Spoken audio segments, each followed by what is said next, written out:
For this month's edition of The Real Deal, we looked ahead to the next presidency, broke down the culture in Douglas Elliman's Western region, looked at a lender who's exploded onto the scene, and even investigated a conflict at the ivory towers of Columbia University. These stories and more up next.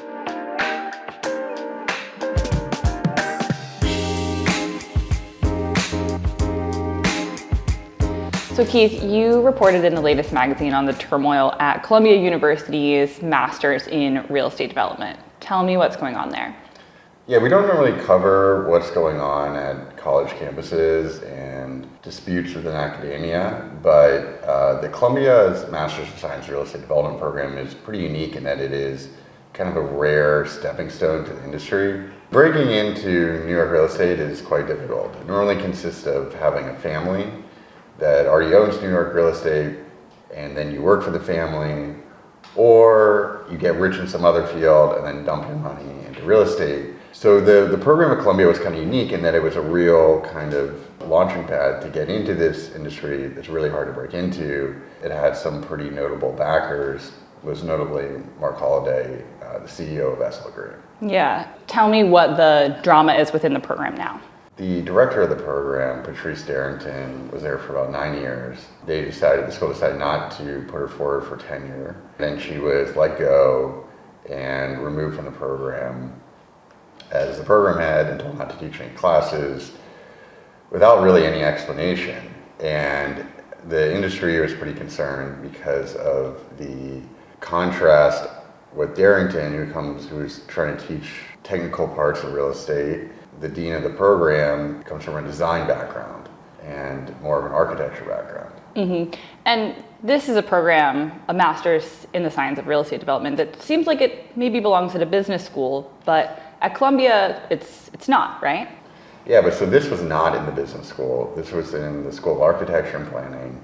And there was always this natural tension between the more theoretical side in the architecture school and the pragmatists in the real estate development program. And it was kind of a weird fit that the program was in this school. Yeah. What did Columbia University tell you, if anything, about why Darrington was ousted and what's next for the program? Yeah, so this was kind of weird. She was supposed to go for a tenure at year 5, but their tenure process didn't start till year 9. And the school said absolutely nothing to her other than there was a negative decision. It was just kind of strange, and the school didn't say anything to me. They said, we can't comment on these personnel decisions. But there's no permanent head of the program right now. There's only an interim head. So it was kind of this mystery of why was she not put forward for tenure? And why did the school not really have a plan to hire a permanent director? It's kind of this mystery that has, will ever be unraveled. Yeah. And what reactions have you gotten from students as you were doing your reporting and since the story came out? Well, I spoke to a lot of recent alumni, and they were pretty concerned. The new dean of GSAP came in 2022, and his background was really in very esoteric and abstract designs. Mm-hmm. Stuff that has been featured in the Modern Art Museum, and it seems kind of well suited for an art museum mm-hmm. or some sort of exhibition like that. But maybe less so for a pragmatic real estate development. It'd be hard to imagine him in a boardroom with real estate developers. Right. So what reactions have you gotten from the students about Darrington's removal? Of the students that I talked to, they don't really know, why she was let go. And they didn't really have the context to know what was being taught before. Mm-hmm. But there was a lot of concern that the school would move to this more theoretical and ideological shift. Mm-hmm. One student said that the new dean said they wanted a more global perspective, which mm-hmm. he took to mean, less about making deals in New York City and more about kind of, this theoretical approach mm-hmm.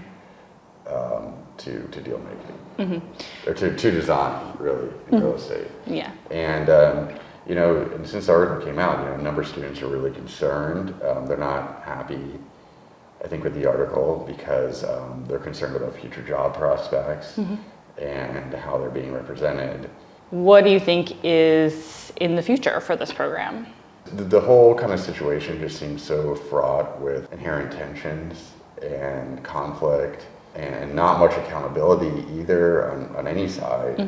I just don't see the situation getting better. There's definitely growing concern from the industry, which I think is what led me to do this story. You know, the fact that CEO of SL Green, one of the largest owners of Manhattan office properties, is saying that there is a real concern here.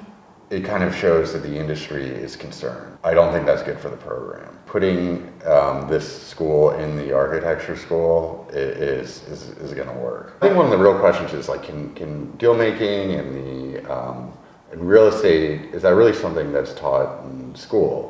And is that really a successful method to teaching that, or to learning these skills? Because a lot of the most successful deal makers had very little educational background, if any at all. I don't know, you have two sides of like, you know, whether this program can kind of exist, and then whether also too is like, is this all kind of a waste of money?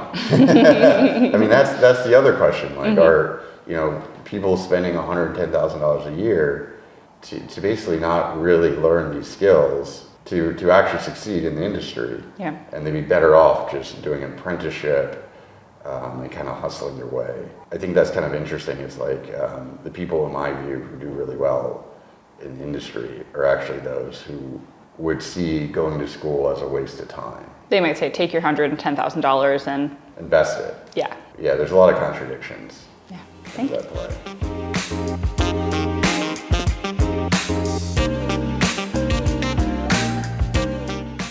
So it's the middle of December, and we now know that Donald Trump will be our next developer-in-chief after the latest election. Katie, you're really well tuned into the intersection of politics and real estate. So do you think that the industry was expecting this, and what were reactions like from your sources? I wouldn't say that I talked to anyone who was completely shocked by these results. You know, obviously because Trump is one of their own developer, because he ran, among other things, on very pro-business policies. You know, he obviously has some supporters in the industry. I spoke to some folks who were actually supportive of Harris, and, you know, I think that they're trying to put as much of a bright side on it as they can at this point. You know, some are hopeful that Trump will actually push for the repeal of the cap on the state and local tax deduction. That was a reversal that he made right before the election, so there's some hope that he'll do that. There's, you know, obviously big tax discussions coming up this year. You know, whether or not Trump will push for the renewal of a lot of the components of his 2017 tax law will be up for discussion. So I think those are things that the industry are watching really closely right now. And, you know, now that the election's over, that's what folks seem to be focused on. Yeah, and all of those big picture, you know, national policy things we'll have to keep an eye on over the next couple of years. It's a little too early for us really to know how much national politics will influence the industry. But we do know that there are some real estate players who are already likely to be involved in the administration in shaping what the next Trump presidency looks like. So tell me who you're keeping an eye on there. Yeah, so Trump, you know, he has appointed a number of loyalists, longtime friends, family members to both cabinet and non-cabinet positions. So we've been looking at obviously folks who are in the industry who've been appointed to these positions. Steve Witkoff has been named a special envoy to the Middle East. He obviously longtime friend of Trump, big-time developer, luxury condos and hotels in New York and South Florida. Also, he named Charles Kushner, who's the chair of Kushner Companies, as an ambassador to France. You know, totally divorced from everything you know about Charles Kushner. It's kind of a funny announcement that was made that was phrased as, you know, Charles Kushner of New Jersey would be the ambassador of France. I can see that because I'm from New Jersey. So those are two that obviously caught our attention. Howard Lutnick, chair of Newmark, has been named Secretary of Commerce. He apparently is going to be leading the tariff agenda. That's something we're watching really closely because it could affect, you know, construction imports. So yeah, that's a big one for us. Also, Scott Turner was named to lead HUD. He's a former NFL player. He actually was part of the last Trump administration. He led a council that was promoting opportunity zones. So his appointment is just further signal that probably Trump is going to push for the renewal of that program in the coming year. Lots of interesting industry folks to keep our eyes on. But really, we know what influences real estate most of all tends to be local politics. So how are you seeing local politics react here in New York and nationwide as you talk to our reporters and other bureaus? Yeah, I mean, I think nationally, Democrats are kind of going through an existential crisis, trying to figure out, does it make more sense to go more moderate? Does it make more sense to go further left? In New York, during the last Trump administration, we saw Democrats, at least at the state level, go to the left, and that's how we saw the passage of the 2019 rent law. In New York, we're already starting to see some progressives, point to legislation like this is at the city level, city council members pointing to a bill that will require landlords to pay for broker fees for brokers that they hire, and pointing to that as an example of the kind of legislation they can push through. So, I think you have folks saying, let's move forward with a progressive agenda. You also have folks who are cautioning to, stay more moderate, to, not risk further alienating voters. California, we saw a lot of moderate challengers, take on incumbents, win those races. And, we saw voters once again shoot down a rent control measure. This was the third time this would happen. So, I mean, that's definitely something that we need to keep an eye on. I think when it comes to New York, the mayoral race, city council races will be kind of a test for where the Democratic Party is going, and sort of, will be a lesson for, where it should head in the future. Yeah, we'll be watching. Okay. Thanks, Katie.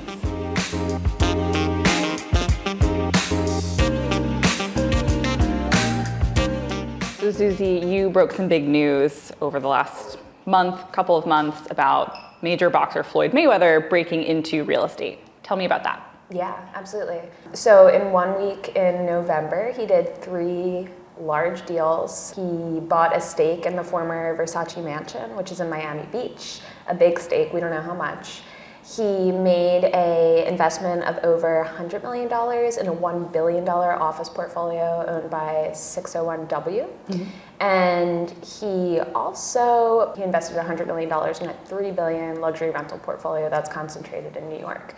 So that's 1 week. And it all sort of kicked off with this deal in October, the 4th deal, and that was a $402 million investment in an affordable rental portfolio also in New York City. And within that, he launched his real estate firm, which is called Vada Properties, and he's scoping out space in Trump Tower. So just incredibly active in like a 6-week period. Yeah, so this is a really exciting, really sudden play. Yeah. What spurred this for somebody whose background is as an athlete, totally outside the industry? I will say that he had invested with office landlord SL Green prior, I think in 9 skyscrapers or something to that effect, like $100 million. There is this funny story with Jeff Sutton where Floyd Mayweather, they were both at a Knicks game. Jeff Sutton didn't know who Mayweather is. Rich Bachman, our reporter, got this story from Sutton. And he was asking Mayweather, like, what do you do? And Mayweather said, I just signed a contract for like X million dollars for these fights. And Jeff Sutton was like, you're like a dentist. You only make money when you're working. And then Mayweather was like, okay, tell me more about real estate. And then eventually they were in Vegas one night, and Mayweather was, I guess he saw Sutton and was like, I'm going to invest in New York real estate. I'm going to make money when I sleep. So fast forward, here he is. I think he is excited about office as like a potential comeback kid, which some people are.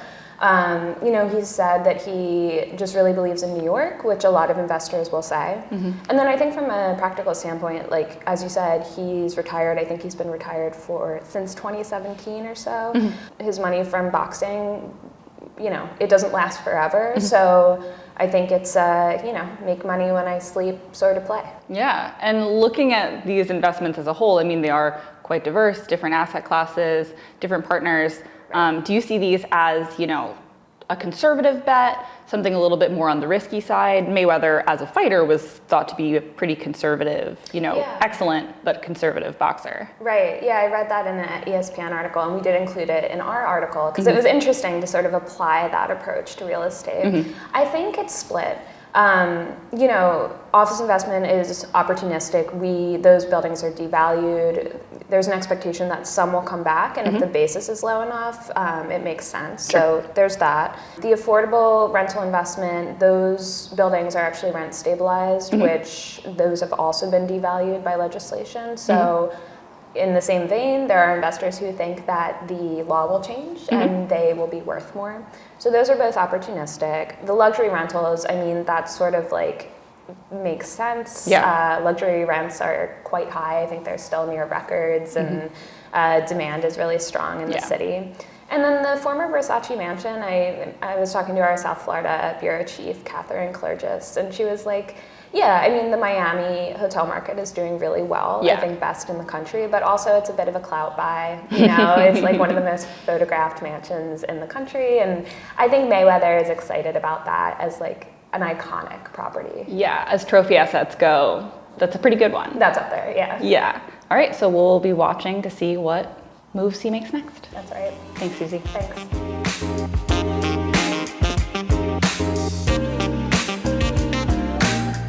So Ellen, you worked with our Los Angeles reporter, Carrie Hamanaka, on a big story for the latest magazine about Douglas Elliman's Western operations. Elliman's been going through a lot of change recently. Tell me what drew your attention to the West Coast specifically here. So this is part of our larger reporting on Elliman as a company, as we've known it under Howard Lorber. The company maintained that his sudden exit in late October was retirement by his choice, but that quickly unraveled, I think, within the week with reporting that he was pushed out after an investigation into the company culture. So we're expecting more change, more color to come out on that end. And at the same time, our reporter noticed 2 lawsuits land on the West Coast against Elliman and its sort of local leadership, alleging, I would call them culture problems. You know, in a word, it's culture. And that pertains both to an executive on the West Coast and then also having to do with their escrow business. What some describe as special treatment for kind of top producers out there in favor of juicing up that escrow business. So when we're talking about those culture concerns, what did that look like for the folks who filed those lawsuits? And what did sources have to say about the West Coast culture as well? Yeah, so a common thread at the both of them is Western Region CEO Stephen Kotler. In one lawsuit from Christina Carrillo, who was a former sales manager in Newport Beach, she alleges kind of day-to-day culture issues, sexual harassment, comments from Kotler, those kinds of things that really she found no resolution with while at the company. She's since left. And then the suit from a former owner of Portfolio Escrow, which is now under the Elliman umbrella, alleged that there was sort of a kickback scheme and a way that they were juicing up these escrow deals in order to perform better, but that only affected certain kind of favored high-profile teams, which we know as the Altman team. And what was Elliman's reaction to those allegations and to our reporting? Elliman has consistently denied all the allegations in both lawsuits that we cited and also other allegations raised throughout our reporting. They maintain that they have not aided and abetted any rule breaking with regards to the business and maintain that they have dealt with all formal complaints about company culture to the best of their policies. Yeah, and so there is scrutiny continuing towards Douglas Elliman in the wake of all of this change. What do you see changing, if anything, on the West Coast in the coming weeks and months? I can't predict their HR operations as a company, but I will say I think the spotlight's going to continue. And interestingly enough, that spotlight is kind of placed by their new CEO, who really made a splash at our forum and in other comments about promising a new era of really airtight culture and really focusing on productivity and what the company does well that can make its money and kind of dig up the hole that it's seen in the past year or so.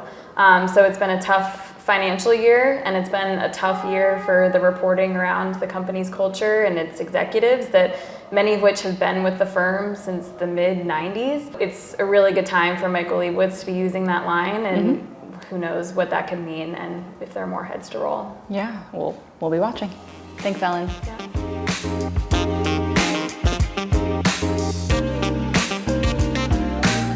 So, Rich, you did a story for our latest magazine about Tao Capital and Adi Chugh. Tell me a little bit about Adi and how this firm came onto the scene.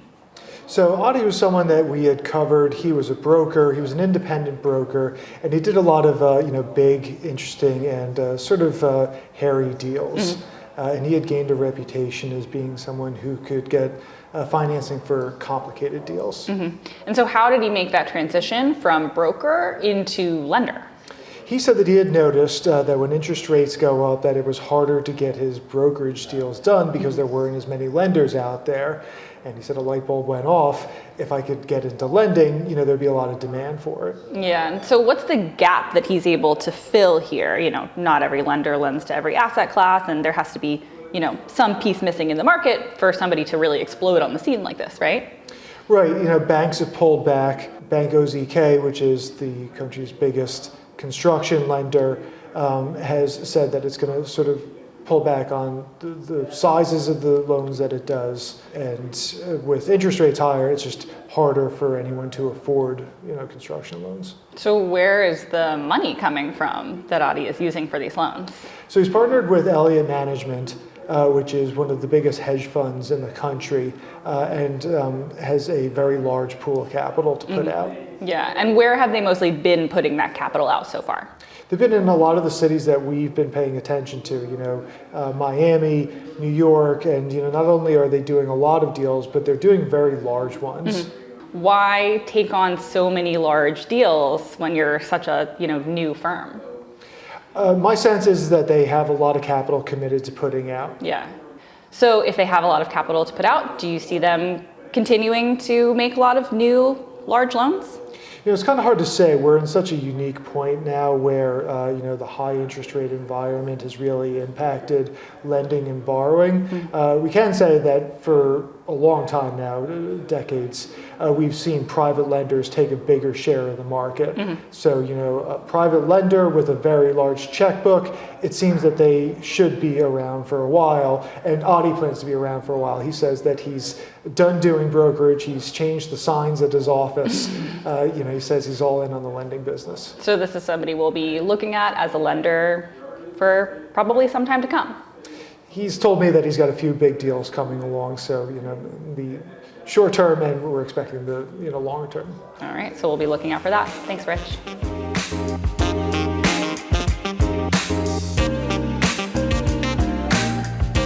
So Liz, you took a field trip out to Long Island for our latest magazine. Tell me what brought you there. So I wanted to learn more about the Great Neck Peninsula and the Persian Jews who live there, who own billions in New York City real estate. I wanted to learn more about the culture, the community, and how so many of them ended up in the small waterfront enclave of Kings Point. So how did they get to Kings Point? And also, how did they get into real estate specifically? Well, the first wave of Persians came to the United States starting in the 1950s, and they were seeking higher levels of education. Some of them ended up in Kings Point because it was an upscale waterfront community that offered a similar lifestyle to the ones they left behind in Iran. A second wave came starting after the revolution and the fall of the Shah, when a lot of the Great Neck families who lived there started sheltering friends and relatives, and that's when the population really exploded. And a lot of these families owned real estate back in Iran, so it was very much in their blood. Yeah, and you learned some interesting cultural things about this really particular and really powerful group of real estate players. Tell me a little bit about that. So a lot of the people I spoke to credited the success of the Persians in Great Neck to the strong immigrant mentality. A lot of them started out in other industries like rug making, diamonds, clothing manufacturing, and as they started to make money, they rolled it into real estate. Because of the strong religious and community ties, they started to bring their friends and relatives into the business, and that wealth spread. Yeah, and then tell me about how this group in Great Neck has really spread from one generation, the original immigrants, to the next. It's very much a family business. So as their children have grown up in Great Neck, They've, formed play groups with other children from the same community, the same religious community. Those children have, come into the family business, worked for other families from Great Neck. So it's it's an insular community. It's a very close-knit community, and that kind of bleeds into the real estate business. Yeah, and some of these people are really, for us in the industry, well-known names. Tell me, who the big folks are that you were looking at doing this research. Namdar was a name that kept coming up quite a bit. They own a lot of shopping centers across the country, and they have also been the source of seed money for a lot of smaller startups coming from Great Neck, according to my sources. There's also the Damagi family who, their main business isn't in real estate, but they've rolled a lot of money into South Florida real estate. They have many homes in Great Neck and have accumulated a lot of real estate wealth. Yeah. All right. Well, this is a really interesting culture to get a peek into, so thanks for going out and checking it out. For all of these stories plus more, check out our magazine live online now at therealdeal.com.